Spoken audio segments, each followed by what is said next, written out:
اور پھر اب وجہ بتائی گئی. ایک تو بتایا کہ یہ اعتراض تو ہوں گے، اعتراض ہوتے رہیں گے، کوئی راضی نہیں ہوگا تم سے، اور اعتراض کرنے والے خود نہ سمجھ ہے. تبدیلی کیوں کی گئی اب اس کی وجہ بتائی جا رہی. ایک تو پیچھے بتا دی کہ نا کہ آزمائش تھی، وہ تو ایک طرف، لیکن اہم وجہ وَكَذَلِكَ جَعَلْنَاكُمْ أُمَّةً وَسَطًا، یہ اسی طرح ہے جیسے ہم نے تم کو امت وسط بنایا.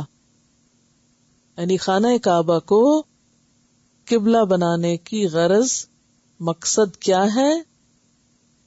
جیسے وہ جگہ دنیا کی ایک سینٹرل پلیس ہے، اگر نقشے میں بھی آپ دیکھیں تو وہ ایک دنیا کا مرکز بنتا ہے، یعنی وسط بنتا ہے. تو یہ اسی طرح ہے جیسے تم بھی امت وسط ہو، تم بھی اقوام عالم میں مرکزی کردار ادا کرو گے. اس لیے تمہیں وہ قبلہ دیا گیا تاکہ جس طرح وہ گھر تمام انسانوں کے لیے ہدایت کا باعث ہے. وہ پہلا گھر کس لیے تعمیر کیا گیا تو قرآن پاک میں کیا بتایا گیا؟ ان اول بیت وضع للناس للذی ببکۃ مبارکا وہدی للعالمین، سورۃ آل عمران آیت 96. آیت 96 اس میں کیا بتایا گیا کہ گھر کی مرکزی حیثیت کس لیے ہے؟ کہ لوگوں کے لیے ہدایت کی جگہ ہے، وہ ہدایت کا مقام ہے. تو اسی طرح تمہیں امت وسط بنایا گیا تاکہ تم بھی کیا بنو؟ اقوام عالم کے لیے کیا بنو؟ ہدایت کا ذریعہ بنو. وَكَذَلِكَ جَعَلْنَاكُمْ أُمَّةً وَسَطًا لِتَكُونُوا، تاکہ تم ہو جاؤ کون؟ یعنی مسلمان کیا ہو جاؤ؟ شہداء علی الناس، سارے انسانوں پر گواہ، سارے انسانوں کے لیے ہدایت کا پیغام دینے والے، ہدایت کا ذریعہ. جیسے کہ آپ جانتے ہیں کہ انسانی تاریخ کے دو بڑے دور ہیں. ایک دور وہ ہے جس میں انسانوں کی ہدایت کے لیے اللہ کی طرف سے پیغمبر آتے تھے، ٹھیک ہے نا. آدم سے لے کر محمد صلی اللہ علیہ وسلم تک جتنی بھی قومیں گزری، اللہ تعالیٰ نے ان کی ہدایت کے لیے کوئی انتظام کیا یا نہیں؟ کیا کیا؟ پیغمبر بھیجے، کتابیں بھیجی. قرآن پاک میں آتا ہے وَإِن مِّنْ أُمَّةٍ إِلَّا خَلَا فِيهَا نَذِيرٌ، اور کوئی امت ایسی نہیں گزری کہ جس میں کوئی نہ کوئی ڈرانے والا نہ آیا ہو. اللہ نے ہر دور کے انسانوں کے لیے ہدایت کا انتظام کیا، ہر جگہ کے انسانوں کے لیے کیا. اور یہ بھی آپ سب کو پتا ہے کہ رسول اللہ صلی اللہ علیہ وسلم پر آ کر نبوت ختم ہو گئی. نبوت تو ختم ہوئی، کار نبوت ختم نہیں ہوا. اب انسانی تاریخ کا دوسرا مرحلہ شروع ہو رہا ہے. اس مرحلے میں جب دین مکمل ہو گیا، قبلہ متعین ہو گیا، امت مسلمہ کو ایک مرکزی حیثیت مل گئی، اب کار نبوت نبیوں کے ذریعے نہیں، کس کے ذریعے کرایا جائے گا؟ امت محمد صلی اللہ علیہ وسلم کے ذریعے، امت وسط کے ذریعے. سمجھ گئے آپ اس بات کو؟ اب انسانوں کی ہدایت کے لیے نبی نہیں آئیں گے، یہ کام کس کو کرنا ہے؟ امت وسط کو کرنا ہے. وَكَذَلِكَ جَعَلْنَاكُمْ أُمَّةً وَسَطًا لِتَكُونُوا شُهَدَاءَ عَلَى النَّاسِ. پچھلی قوموں کے لیے، پچھلی نسلوں کے لیے پیغمبر آتے تھے، اگلی نسلوں کے لیے. اب میں نے وسط کا کیا معنی بتایا تھا؟ درمیان. اب آپ دیکھیے، یہ درمیان میں امت وسط، امت وسط درمیان میں. پیچھے والوں کے پاس کون آیا؟ اب آگے والوں کے لیے امت وسط. تو یہاں سے اپنا کام شروع کر رہی ہے رسول اللہ صلی اللہ علیہ وسلم کی وفات کے بعد سے. دین مکمل، کتاب محفوظ، کتاب تبدیل نہیں ہوگی. سیرت رسول محفوظ، کوئی اس کو چینج نہیں اب کر سکتا. اتنے اوتھینٹیکیٹڈ ذرائع سے ہر چیز کلیئر کٹ ہمارے پاس پہنچی ہوئی ہے. اب صرف کرنے کا کام کیا ہے کہ اس ورثے کو، یہ لیگیسی ہے ہماری، اس ورثے کو جو ہم نے پیغمبر سے لیا، ہمیں کیا کرنا ہے؟ آگے دینا ہے. چاروں طرف دنیا کے پورے گلوب پر، پورے انسانوں تک اس کو پہنچانا ہے. یہ ہماری سب سے نمبر 1 اور بڑی ضرورت ہے. اگر ہم کہتے ہیں کہ ہم امت محمد ہیں، اگر ہماری نسبت ہے آپ کے ساتھ اور ہم اس پہ خوش ہیں، بہت بڑا یہ کریڈٹ ہے جو ملا ہے. بہترین امت، وسط کا ایک معنی بہترین بھی کیا جاتا، بہترین امت. تو پھر بہترین اسی وقت ہوگے جب یہ کام کرو گے. اور اگر تم نے یہ کام نہ کیا اور باقی سارے کام کرتے رہے تو پھر قیامت کے دن لوگ تمہارے خلاف گواہی دیں گے، تم پکڑے جاؤ گے وہاں. اب دیکھیے کہ ہر انسان کے لیے بحیثیت انسان ایک اہم ذمہ داری ہوتی ہے. اگر وہ انسان اس ذمہ داری کو نہ ادا کرے اور باقیوں کو کرتا رہے تو پھر اس کو انعام نہیں دیا جا سکتا. کوئی مثال لائیے. اب دیکھیں کہ شادی کرنے کا مقصد عموماً کیا ہوتا ہے؟ ایک گھر بنایا جائے اور بچے ہوں، گھر آباد ہو، آگے نسل چلے. یہ نہیں، یہ ایک بنیادی مقاصد میں سے ہے نا. اب اگر ایک شخص شادی کرتا ہے اور بیوی کہتی ہے کہ نہ میں نے رہنا ہے تمہارے گھر اور نہ بچے پیدا کرنے ہیں، تو پھر وہ کہے گا ٹھیک ہے تم میری بیوی ہو، جہاں چاہو رہو اور جو چاہو کرو، ہاں میں تمہیں خرچہ بھیجتا رہوں گا کیونکہ تم اب میری بیوی ہوگی نکاح کے بعد. نہیں، دینا چاہیے اس کو، بیوی جو ہے اس کی انعام ملنا چاہیے. ٹھیک ہے نا؟ نہیں، اب آپ سب کہیں گے کہ نہیں وہ تو کوئی فرض ہی ادا نہیں کرتی، نہ وہ گھر آباد کر رہی ہے نہ وہ بچے پیدا کر رہی ہے، لیکن وہ کہتی ہے میں بیوی ہوں تمہاری کیونکہ نکاح کیا ہوا تم نے مجھ سے. اور نہ وہ حقوق زوجیت ادا کرے، نہ شوہر کا حق دے، نہ ماں بننا چاہے، نہ شوہر کا حق دے، نہ گھر آباد کرے، نہ گھر کا کوئی کام کرنا چاہے، لیکن بیوی اس کی رہنا چاہے اور اس سے مال متاع لینا چاہے، فائدے اٹھانا چاہے. ناممکن سی بات ہے نا. یہ گاڑی چل سکتی ہے؟ پھر ایسا تعلق کبھی چل سکتا ہے؟ نہیں چل سکتا. اب ہمارا امت مسلمہ کا حال کیا؟ کوئی ڈیوٹی ہم نہیں کریں گے جو بحیثیت امت ہماری، ویسے ہم جو چاہیں کریں، عالی شان عمارتیں بنائیں، بڑے بڑے کارنامے کریں، لیکن یہ کام نہیں ہم کر سکتے کیونکہ ہم مصروف ہیں. میں ایک ڈاکٹر ہوں، ساری زندگی مجھے پڑھنے پڑھانے اور مریضوں سے فرصت نہیں ملتی، میں یہ کام کب کروں؟ کوئی کہتا ہے میں ڈاکٹر ہوں، کوئی کہتا ہے میں انجینئر ہوں، کوئی کہتا ہے میں طالب علم ہوں، کوئی کہتا ہے میں تو ایک گھر کی خاتون خانہ ہوں. ہر کوئی مصروف ہے اور سب چلے جا رہے ہیں اپنی زندگی میں. تو یہ کام جب تم نے نہیں کیا تو پھر تمہیں اللہ کے ہاں کتنا بڑا انعام ملنا چاہیے. جس کام کے لیے اللہ نے تمہیں اتنی عزت دی تم نے وہی کام نہیں کیا. آپ کو پتا بنی اسرائیل سے امامت کیوں لی گئی؟ کیونکہ انہوں نے وہ کام نہیں کیا جس کے لیے انہیں چنا گیا تھا. تو نتیجہ کیا ہوا؟ وہ شان و شوکت لے لی گئی. تو اسی طرح اگر آج امت مسلمہ یہ کام نہیں کرتی تو قیامت کے دن پوچھ نہ ہوگی. آپ دیکھیے بائبل میں ایک عبارت آتی ہے، چیپٹر ہے حجی یا حجی، مجھے اس کا پروننسیشن نہیں آتا کیونکہ میں نے بائبل براہ راست کسی سے نہیں پڑھی. تو جسے حاجی لکھتے ہیں نا، ایسے الف کے بغیر حجی یا حجی. اس میں آیت 1 سے 10 تک، میں نے صرف ایک آخری آیت چنی کیونکہ پیراگراف کافی بڑا تھا. نبی حجی ہیں، وہ آ کے اللہ کا پیغام دیتے ہیں بنی اسرائیل کو کہ رب الافواج فرماتا ہے کیوں، یعنی میں تم سے کیوں ناراض ہوں؟ اس لیے کہ میرا گھر ویران ہے اور تم میں سے ہر ایک اپنے گھر دوڑا چلا جاتا ہے. میرا گھر ویران ہے اور تم میں سے ہر ایک اپنے گھر دوڑا چلا جاتا ہے، اس لیے نہ آسمان سے اوس گرتی ہے اور نہ زمین اپنا حاصل دیتی ہے. یعنی اللہ تعالیٰ کی پھر ناراضگی دنیا میں بھی آنے لگتی ہے کہ اللہ تعالیٰ وہ مقام چھین لیتا ہے.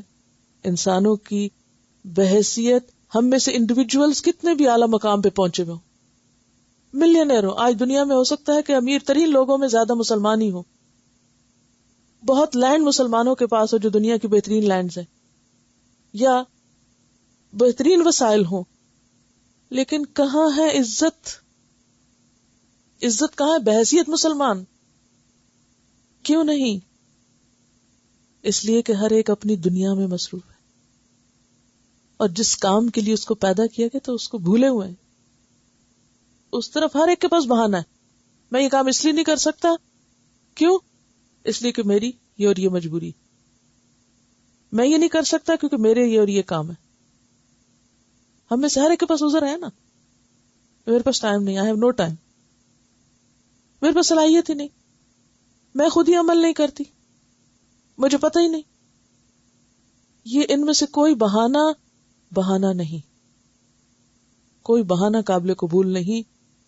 جو نہیں ہے وہ استعمال کریں، وہ لیں، سیکھیں، نہیں پتا تو پتا کریں. لا علمی اور جہالت جو ہے وہ کسی انسان کو پکڑ سے تھوڑی بچا سکتی ہے. تو بات یہ ہے کہ اگر کوئی اپنی اصل ذمہ داری بھول جائے اور اس کی بجائے وہ دنیا بھر کے کام کر ڈالے، وہ بینک بھر دے پیسوں سے، وہ گھر بنا بنا کے شہر بھر دے، وہ اپنی نسل اولاد اتنی سارے دنیا میں پھیلا دے، جتنی چاہے شہرت حاصل کر لے، لیکن اگر اس نے یہ کام نہیں کیا گویا کچھ نہیں کیا. اور یہ کام صرف اتنا نہیں کہ میں اور آپ بیٹھ کے قرآن خود ہی پڑھ لیں اور پڑھا دیں اور بس. لِتَكُونُوا شُهَدَاءَ عَلَى النَّاسِ، اقوام عالم اور تمام دنیا تک اللہ کا پیغام پہنچانا ہے. یہ جو پیچھے آپ کو اسائنمنٹ دی گئی تھی نا، کیا بلا؟ قرآن سب کے لیے، وہ بھی اسی سلسلے کی ایک کڑی ہے. کیوں سب کے لیے؟ یہ نہیں کہ یہ صرف آپ کو اسائنمنٹ مل گئی تو اب آپ بطور اسائنمنٹ کر لیں اور نہیں بھی کریں تو کیا فرق پڑتا ہے، چلو نمبر ہی کٹ جائیں گے نا کچھ. یہ نمبروں کے لیے نہیں، یہ تو ذمہ داری ادا کرنے کے لیے. ہم میں سے ہر ایک کو سوچنا تو چاہیے کہ میں کیا کر سکتا ہوں، میرا کیا رول ہے. دنیا کی یونیورسٹی کسی میں پڑھنے کے لیے آپ چاہے ہزاروں ڈالر کی کتاب خریدیں، شکر کر کے لیتے ہیں کہ ہمیں پڑھنا ہے، ڈگری ملے گی، پیسے کما لیں گے، کل کو اس کی قیمت نکل آئے گی. بڑی سے بڑی فیس دینی پڑے، بڑے سے بڑے ذرائع خرچ کرنا پڑے، گھر بار چھوڑنا پڑے، کوئی مائنڈ نہیں کرتا، نہ کسی کو مشکل ہوتی. لیکن دین کے نام پر اگر ہمیں تھوڑی سی اپنی ضرورت کٹ کر کے ایک جوس کا گلاس یا کوئی بھی اپنی ایک کھانے کی چیز یا پہننے یا اوڑھنے کی کٹ کر کے ہم ایک کتاب آرام سے لے سکتے ہیں، لیکن ہم یہ نہیں سوچتے. ہم بچوں کو بیکار کے جنک خریدنے کے لیے کتنے کتنے پیسے دے دیتے ہیں، لیکن ایک مقصد کے لیے ایک کتاب خریدنا، ایک چیز لینا، وہ ہم پہ بھاری ہوتا ہے. تو یہ بھی اس فرض کی ادائیگی کا ایک حصہ ہے کہ کچھ لوگ جو قرآن پڑھ گئے ہیں اب ان کا دل تڑپتا ہے کہ ہر ایک پڑھ جائے، کوئی بھی پڑھنے والا پیچھے نہ جائے، صرف اس ڈر سے کہ یہ کتاب لینی پڑے گی، اب پھر پیسے لگنے ہوں. کیونکہ مال کی محبت تمہارے دلوں میں گھر کی ہوئی ہے نا. مال ہر چیز کے لیے ہے، اس کام کے لیے نہیں. تو بات یہی ہے کہ جب تک ہم یہ کام نہیں کریں گے، کیا قرآن سب کے لیے، صرف مسلمانوں کے لیے نہیں، سب کے لیے. الناس، الناس سے مراد کون ہے؟ سارے لوگ، چاہے وہ کسی بھی رنگ کے، کسی بھی نسل، کسی بھی زبان کے. تو سب کے لیے وہ میسج جانا چاہیے، یہ فریضہ ہے. اور اسی کے لیے اللہ نے وہ قبلہ مقرر کیا، وہ نبی بھیجا، وہ نعمت مکمل کی اور دین مکمل کیا، تاکہ کوئی یہ نہ کہہ سکے تو ہمیں تو پتہ ہی نہیں تھا، ہم کیا کرتے. نہیں. تو بات یہ ہے کہ ہم سب کو اس ذمہ داری کا وزن محسوس کرنا ہے. لیکن ہمارا حال کیا ہے کہ ہم نماز میں تو کہتے ہیں اہدنا الصراط المستقیم صراط الذین انعمت علیہم، اللہ صحابہ کرام جیسا بنا دے، انبیاء کی طریقے پہ چلا دے، غیر المغضوب علیہم ولا الضالین، ان کے طریقے پہ نہیں چلا جنہوں نے یہ سب کچھ چھوڑ دیا، پڑھ لکھ کے جان بوجھ کے پھر اپنے ذمہ داری اور اپنے کام سے غفلت اختیار کی۔ لیکن عملی زندگی میں ہم کس کی پیروی کر رہے ہیں؟ یعنی کتنا عجیب تضاد ہے، نماز میں کچھ کہتے ہیں، سلام پھیر کے کچھ اور کرتے ہیں، ان علوم سے مروب ہیں، ان کے لیے ہم ساری کوشش کرتے ہیں، لیکن قرآن میں غور و فکر، قرآن کے لیے وقت نکالنا، کیونکہ ہر چیز کی پرائز پے کرنی پڑتی ہے۔ اگر ایک گریجویشن کے لیے آپ کو 4 سال یونیورسٹی میں پڑھنا پڑتا ہے تو ایک قرآن کے لیے ہم کچھ بھی محنت نہ کریں، کوئی اسائنمنٹ نہیں، کوئی سبق یاد نہ کریں، یہ اب آپ پھر آج کام دے رہی ہیں کہ دوبارہ اپنا ترجمہ لکھ لو، ایک اور مصیبت، یہ تو کام ختم ہی نہیں ہوتا ہے، کیا مصیبت پڑ گئی۔ تو بات یہ ہے کہ اس کو مصیبت نہ سمجھیں، یہ ذمہ داری ہے کہ کچھ لوگ تو ہوں جو کریں، جو تڑپیں اور اوروں کو بھی اس چیز کی روشنی دکھائیں، کیونکہ یہ تو ایک ذمہ داری ہے۔ اور پھر آپ دیکھیے کہ اس ذمہ داری کو ادا کرنے میں فائدہ کس کا ہے؟ ہمارا۔ آخرت تو ہے ہی، دنیا کا کیا فائدہ ہے؟ بیسیکلی یہ کام ہمارے لیے ایک ماسٹر سٹروک کی حیثیت رکھتا ہے۔ ماسٹر سٹروک کس کو کہتے ہیں؟ ماسٹر سٹروک یعنی زندگی کے اندر یہ سٹروک، یعنی یہ کام جو ہے کہ قرآن سب کے لیے، اللہ کا پیغام سب کے لیے، یہ معمولی کام نہیں۔ جب ایک انسان واقعی اس کو اون کر لیتا ہے نا تو اس کی پوری زندگی تبدیل ہو جاتی ہے، اس کی ساری پرائرٹیز تبدیل ہو جاتی ہیں۔ دھچکا، جی ہاں، جیسے ایک دھچکا لگتا ہے نا، یعنی ایک نیا دروازہ کھلتا ہے آپ کے لیے، ٹرننگ پوائنٹ یا ایک کی، ماسٹر کی نہیں جس کو کہتے، ماسٹر کی یا ماسٹر سٹروک، آپ کی زندگی کا ایک اہم ترین فیصلہ ہے۔ یہ کوئی معمولی بات نہیں ہے، اہم ترین فیصلہ۔ ایک ہے اپنے لیے جینا اور ایک ہے انسانیت کے لیے جینا۔ جب آپ انٹروورٹ ہوتے ہیں، اپنے لیے جیتے ہیں، تو آپ کی ساری محنت، کوشش اور پورا دن کہاں گزرتا ہے؟ کچھ دن پہلے آپ اپنے لیے جیتے تھے نا، تو آپ سویر کیسے کرتے تھے؟ اپنے لیے سوچنا، بچوں کے لیے سوچنا۔ دوپہر کیسے کرتے تھے؟ اپنے لیے سوچنا، گھر کے لیے، خاندان کے لیے سوچنا، اپنے لیے اپنے لیے اپنے لیے اپنے لیے، اٹھے بھی تو اپنے لیے، سوئے تو اپنے لیے، جاگے تو اپنے لیے، میں اور میری زندگی، میری جاب، میرا کام، میری زندگی اور میں۔ لیکن یہ جو آیت ہے یا یہ جو قرآن کا پڑھنا ہے، یہ کیا ہے؟ اب آپ کے لیے ایک دروازے کا کھلنا۔ اب آپ صرف اپنے لیے نہیں جئیں گے، اب آپ کو اس خول سے باہر نکلنا ہے، آپ کو لوگوں کے لیے جینا ہے، اوروں کے لیے جینا ہے۔ جب آپ اوروں کے لیے جینے لگتے ہیں تو اور قدر بھی نہیں کرتے بعض اوقات، وہ الٹا ہمارے اوپر برستے ہیں کہ یہ تم کون آیا میں نیند سے جگانے۔ یہ بالکل کام ایسا ہی ہے جیسے کسی سوتے ہوئے کو جگانا۔ سب سے مشکل کام کیا ہوتا ہے گھر میں؟ تو صبح بچوں کو اٹھانا ہے نا مشکل، یعنی اس وقت کتنا انسان جھنجھلاہٹ ہوتی ہے کہ اتنا وقت ضائع ہو رہا ہے، کوئی نہ اپنا کام کر پا رہے نہ کچھ اور، ایک دفعہ اٹھا رہے ہیں، پھر اٹھا رہے ہیں، پھر اٹھا رہے ہیں، اور پھر وہ آگے سے گرمبل کرتے ہیں یا آگے سے ناراض ہوتے ہیں۔ تو دن کا آغاز ہی ایک ایسی چیز سے شروع ہوتا ہے کہ سارا موڈ آف ہو جاتا۔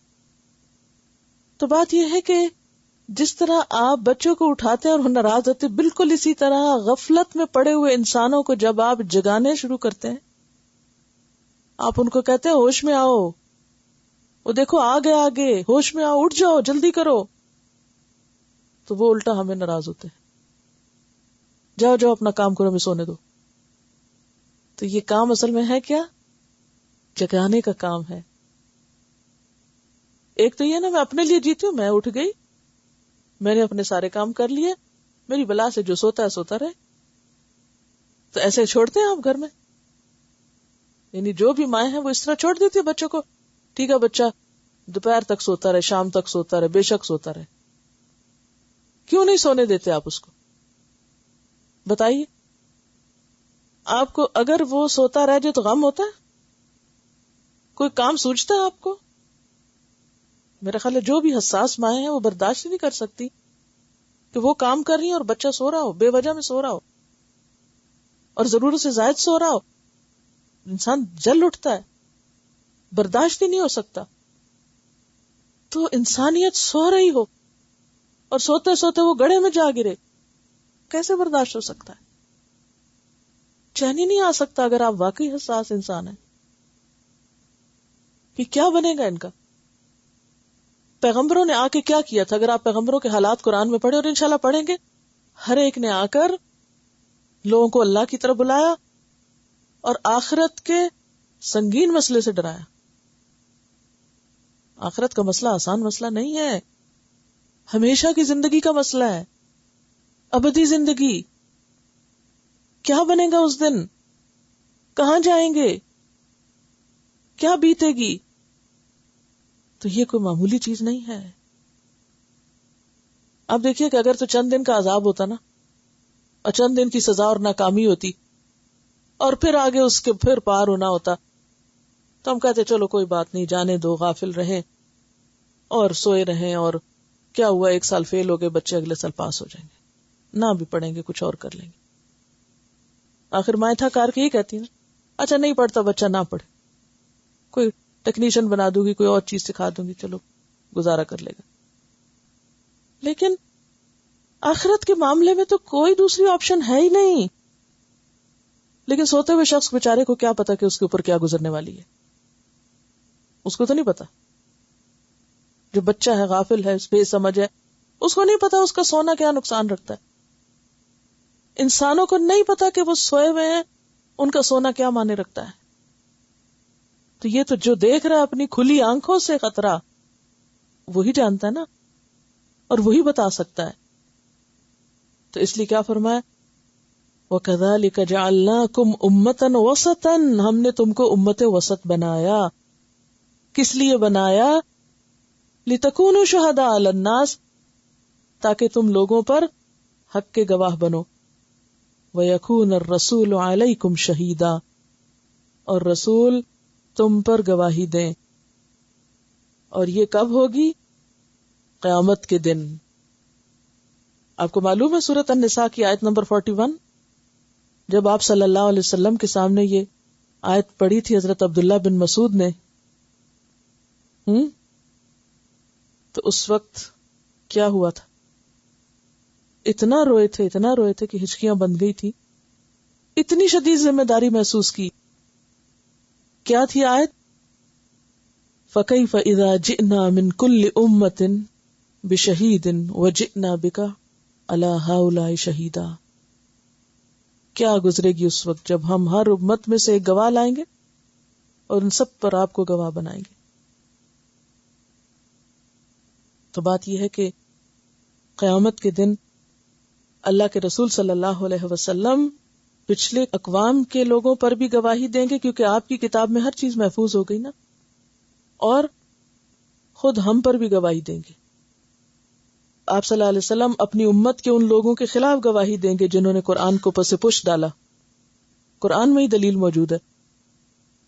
وقال الرسول یا رب ان قوم اتخذوا هذا القرآن مہجورا، اور رسول کہیں گے اے رب میری اس امت نے قرآن کو چھوڑ دیا تھا، پس پش ڈال دیا تھا. تو ایسے لوگوں کے خلاف رسول گواہی دیں گے. اسی طرح جنہوں نے فرقہ واریت اختیار کی یا رسول کا طریقہ چھوڑا، رسول علیہ السلام قیامت کے دن ان کے حق میں شفاعت نہیں کریں گے، ان کے خلاف گواہی دیں گے. لہذا ہم نے تمہیں لوگوں پر گواہ بنایا، اور تم وَيَكُونَ الرَّسُولُ عَلَيْكُمْ شَهِيدًا، اور رسول تم پر گواہ ہیں کہ تم نے یہ پیغام آگے پہنچایا یا نہیں. اور یاد رکھیے کہ جب انسان اس پیغام کو پہنچاتا ہے تو پھر نتیجہ کیا نکلتا ہے کہ اس کو ایک چیلنج درپیش ہوتا ہے، اور پھر اس کی اپنے اندر ایک ارتقاء یا ایک ترقی اس کی شروع ہوتی ہے. پھر اس کے نتیجے میں مزید لوگ مسلمان ہوتے ہیں اور اس کی یہ زندگی بھی ایک لائیولی زندگی بن جاتی ہے. دیکھیں نا، ایک جب آپ اپنی ذات کے لیے جیتے نا تو آپ کی زندگی میں کوئی چیلنج نہیں ہوتا سوائے چیلنج اس کے کہ آپ کی مادی حالت کیا ہے. لیکن جب آپ لوگوں تک پیغام پہنچانے لگتے ہیں تو بڑے بڑے چیلنجز آپ کے سامنے آنے لگتے ہیں. آپ کا دماغ کھلتا ہے، آپ کی صلاحیتیں استعمال ہوتی ہیں، آپ کو مخالفتوں کا سامنا کرنا پڑتا ہے، وہ مخالفتیں آپ کی مزید اصلاح کر دیتی ہیں. اب آپ اس کو ایک مثال سے سمجھیے کہ صحابہ کرام نبی صلی اللہ علیہ وسلم کی ولادت کب ہوئی تھی؟ 571 عیسوی میں، 571 میں.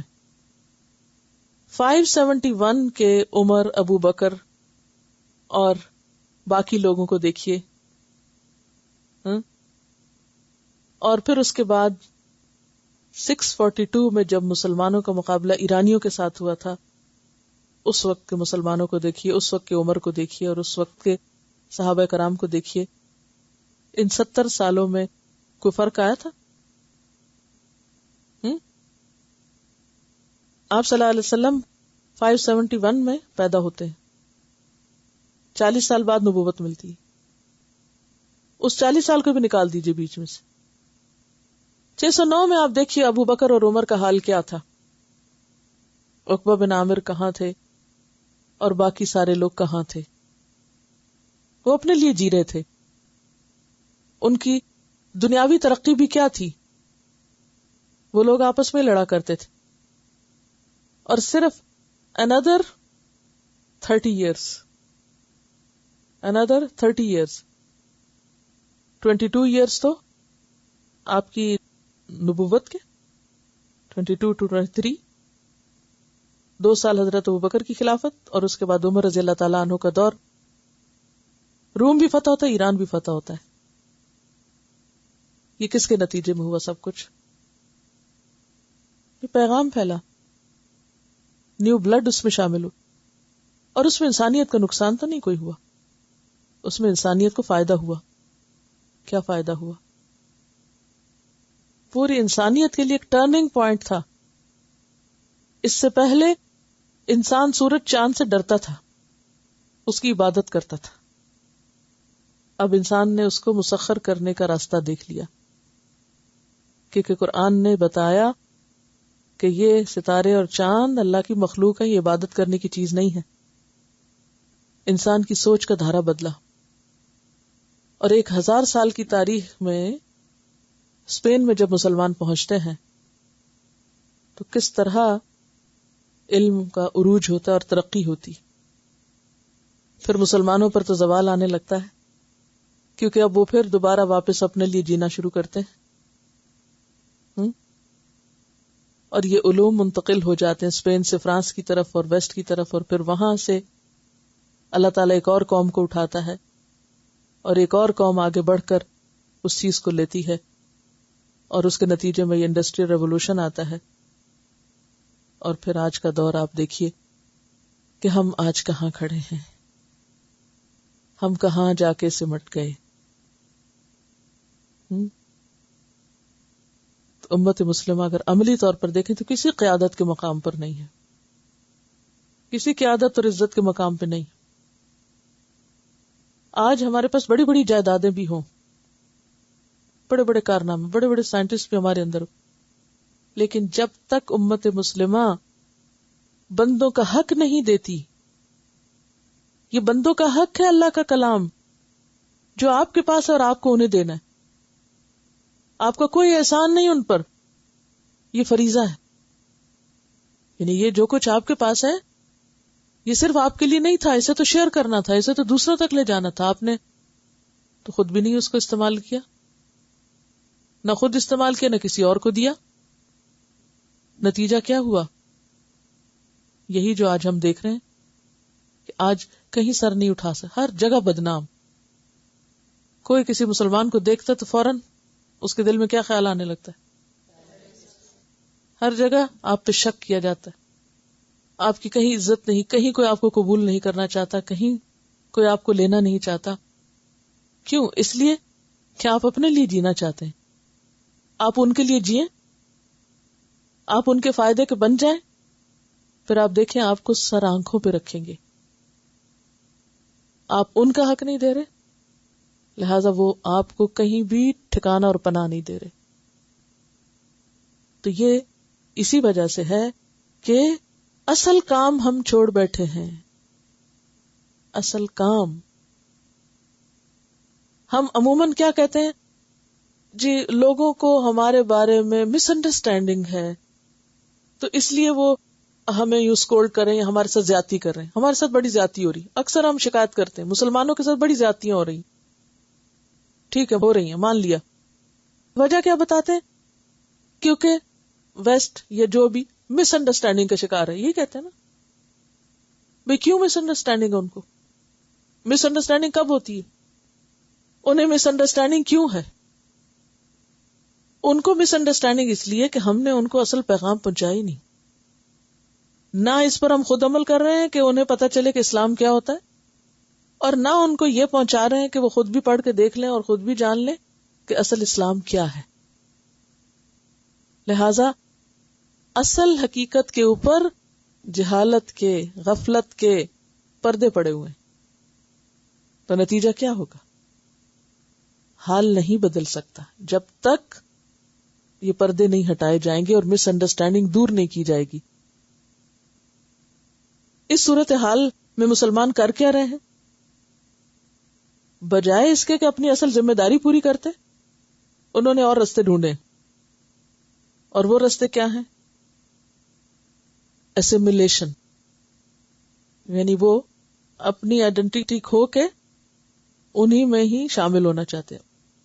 بالوں کے رنگ فرق کر لیے، سکن کے کلر ان جیسے کرنے کی کوشش کی، ڈریس ان جیسا، تاکہ ہم انہی میں سے ایک لگے. مسئلہ حل تو نہیں ہوتا. آپ نام بدل لیں، آپ بالوں کا رنگ بدل لیں، آپ لینزز لگا لیں، آنکھوں کے رنگ بدل لیں، جتنے چاہیں بھیس بدل لیں، کیا آپ قبول کر لیے جائیں گے؟ کچھ لوگوں نے آئسولیشن اختیار کر لی، کٹ کے الگ ہو گئے، اپنی الگ دنیا بنا لی. کچھ انہی کے اندر ضم ہونے لگے. کچھ نے ان کے ساتھ ایسوسیشن اختیار کر لی، اسیمیلیشن کر لی. کچھ نے آئسولیشن اختیار کر لی، اور جو کرنے کا کام تھا وہ پھر بھی نہیں کیا. اب آپ دیکھیں ایک شخص جب بیمار ہوتا ہے تو اس کو کیا کرنا چاہیے؟ علاج. بیماری کا پتہ لگا کہ اس کا علاج کرنا چاہیے، تبھی تو وہ بچ سکتا ہے. اور اگر چھوڑ دیا اس کو ویسے ہی تو کیا ہوگا؟ ہلاکت. آج کرنے کا کام کیا ہے کہ ہم اپنی ذمہ داری کو سمجھیں، اسے قبول کر لیں کہ ہاں یہ ذمہ داری ہے، اور اس کو ادا کرنے کے لیے قربانی تو کرنی پڑے گی، امتحان تو ہوگا. تو اس کے لیے پھر سخت جان بنے، آرام چھوڑیں، کام شروع کریں. دنیا کے لیے بہت اپنا آپ کو تھکایا، کبھی دین کے لیے بھی تھکائے. جب دوسری وحی نازل ہوئی تھی تو کیا حکم آیا تھا؟ یا ایھا المدثر قم فانذر. کمبل اتار دو، چادر نہیں اوڑھو، اٹھ کے بیٹھو.